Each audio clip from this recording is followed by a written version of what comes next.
महाराज जी, क्या हम अशुद्धि अवस्था में राधा कृपा कटाक्ष स्तोत्र का फोटो कॉपी करवा के पढ़ सकते हैं या नहीं?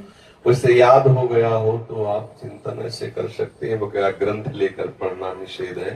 तो 3 दिन अपवित्र दशा में भगवत चिंतन कर सकते हैं, जो पाठ याद है उसको सुमिरन कर सकते हैं। माला लेना, ठाकुर सेवा करना, रसोई बनाना, ग्रंथ पढ़ना, ये गृहस्थ धर्म में जो माता बहनें 3 दिन अपवित्र रहती हैं नहीं करना चाहिए। ऐसी शास्त्र मर्यादा है।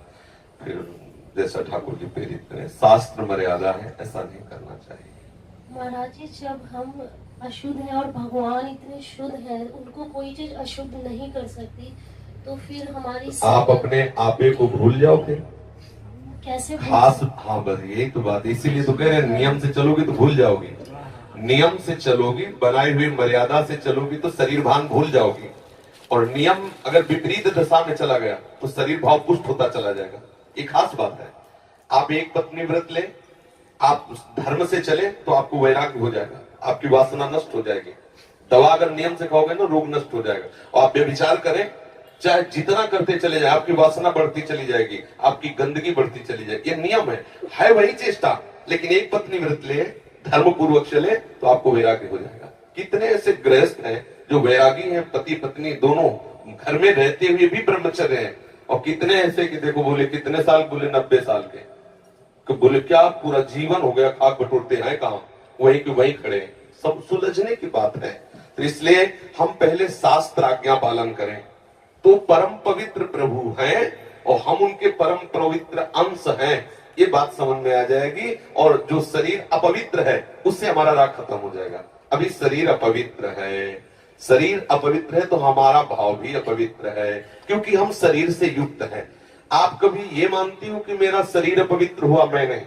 उस समय यही रहता है कि मैं अपवित्र हूं, रहता है ना। मैं जैसे हम शौचालय से निकले तो हम ये नहीं मानेंगे कि मैं आत्मस्वरूप हूं, मेरा शरीर अपवित्र है लेकिन मैं पवित्र हूं। अगर शरीर का स्मरण आ रहा है तो अभी आप शरीर भाव में हैं। और जिन महापुरुषों का छूट गए पड़े रहते हैं अवधूत स्थिति में, भगवान उनके साथ खेलते रहते हैं। उस स्थिति तक पहुंचने के लिए हमें तर्क छोड़कर शास्त्र आज्ञा पालन करना पड़ेगा। शास्त्र की कृपा से, गुरु आज्ञा की कृपा से वो स्थिति आ जाती है। जब शरीर भाव से ऊपर उठ गए फिर क्या है, फिर तो कोई परेशानी नहीं। चाहे लघु शंका की पड़े हो, चाहे शौच के पड़े हो, शरीर अपवित्र है लेकिन वो परम पवित्र प्रभु में रमण कर रहा है। अभी हमारी दशा ऐसी नहीं है। हमारा शरीर हमें मैं करके दिखाई दे रहा है, नहीं दिखाई दे रहा। शरीर की भूख मेरी भूख, शरीर की मांग मेरी मांग, शरीर का कष्ट मेरा कष्ट आ रहा है ना। बस इस राग से छूटने के लिए शरीर को सिद्धांत में बांध दो। तस्मात् शास्त्रम प्रमाणन्ते, कार्यो क्या करना है क्या नहीं करना, इस शास्त्र के अनुसार चलो तो शरीर का राग खत्म हो जाएगा। इसका परिणाम होगा शरीर से राग खत्म हो जाएगा। आप पवित्र रहिए तो आपको शरीर से वैराग्य हो जाएगा। ये खास बात है। शास्त्र की आज्ञा पालन कीजिए तो आपको शरीर संसार से वैराग्य हो जाएगा। और शास्त्र के विरुद्ध चलिए तो आप रागी हो जाएंगे, आप आसक्त हो जाएंगे, ये आपको दंड होगा। शरीर संसार की आसक्ति वही तो आपको जलाती, वही तो आपको जन्म मृत्यु के चक्र में फंसाती है। समझ गए बच्चा? जब हम भगवान के लिए प्रसाद नहीं बना सकते, उनको भोग नहीं पवा सकते बच्चा, इसीलिए इस शरीर से घृणा करनी है। धिक्कार है ऐसे शरीर को जो प्रिया प्रीतम से बिलक करता है, तभी तो शरीर से राग खत्म होगा। ये अपवित्र शरीर जो हमें प्रभु की सेवा से छुटवा दे, ऐसे शरीर से क्या राग करना। धीरे धीरे शरीर के प्रति हे भाव हो जाए। जन्म मृत्यु जरा व्याधि दुख दोषानुदर्शनम, भगवान ने गीता जी में कहा। शरीर के प्रति हे भाव होने लगता है, क्या मलमूत्र का भांड है, छोड़ो इससे राग। धीरे धीरे धीरे वो अपने स्वरूप में स्थित हो जाए। अभी इतना ममत्व है शरीर में, कोई ऐसे छू ले तो एकदम ऐसा नहीं होता। तुमने हमें ऐसा कितना अपना मय पद है। अगर हम ठीक सिद्धांत से चलेंगे तो हम बहुत जल्दी लाभ प्राप्त कर लेंगे। जहां हमारी स्थिति है हम बात उसी स्थिति की करें तो हम बहुत जल्दी आगे बढ़ जाए। होता क्या, हम लोग बात करते हैं छत की, अभी बिल्कुल 100 हाथ गड्ढे में खड़े हैं। बात ये है, शरीर से हमारा संबंध बहुत घनिष्ठ हो चुका है। इतना हो चुका है कि शरीर से हम संबंध किए, ये शब्द भी गलत है। मैं ही शरीर हूं ऐसा है। आप देख लो, कभी दर्पण में तिलक लगाते समय सोचा कि शरीर के मस्तक पर तिलक रचना कर रहे हैं? नहीं। मेरा तिलक कैसा है, यही तो आएगा ना। मेरा रूप कैसा है, मैं ठीक लग रही हूं, लग रहा हूं, ऐसी बातें आएंगी नहीं आएंगी। तो इसका मतलब शरीर राग है। शरीर राग हटाने के लिए शास्त्रीय सिद्धांत स्वीकार करना होगा। जिस समय माता बहनें अपवित्र होती हैं, उस समय वो जो भी भोग बनाती है, वो शास्त्र के अनुसार कह रहा हूं कि जो ब्रह्म हत्या देवराज इंद्र को लगी थी, उसी के 4 विभाग किए गए थे। पहला विभाग स्त्री को दिया गया था और उसके साथ वरदान भी दिया गया था कि उसी अवस्था के अंतर्गत वो जब सृजन क्रिया में जाएगी तो संतानोत्पत्ति की सामर्थ्य उसको प्राप्त हो जाएगी। पृथ्वी ऊषर भूमि, जो ऊषर भूमि है, ये वो ब्रह्म हत्या का एक भाग, उसको वरदान दिया गया था, चाहे जितना गड्ढा खोद दिया जाए अपने आप भर जाएगा समय पे।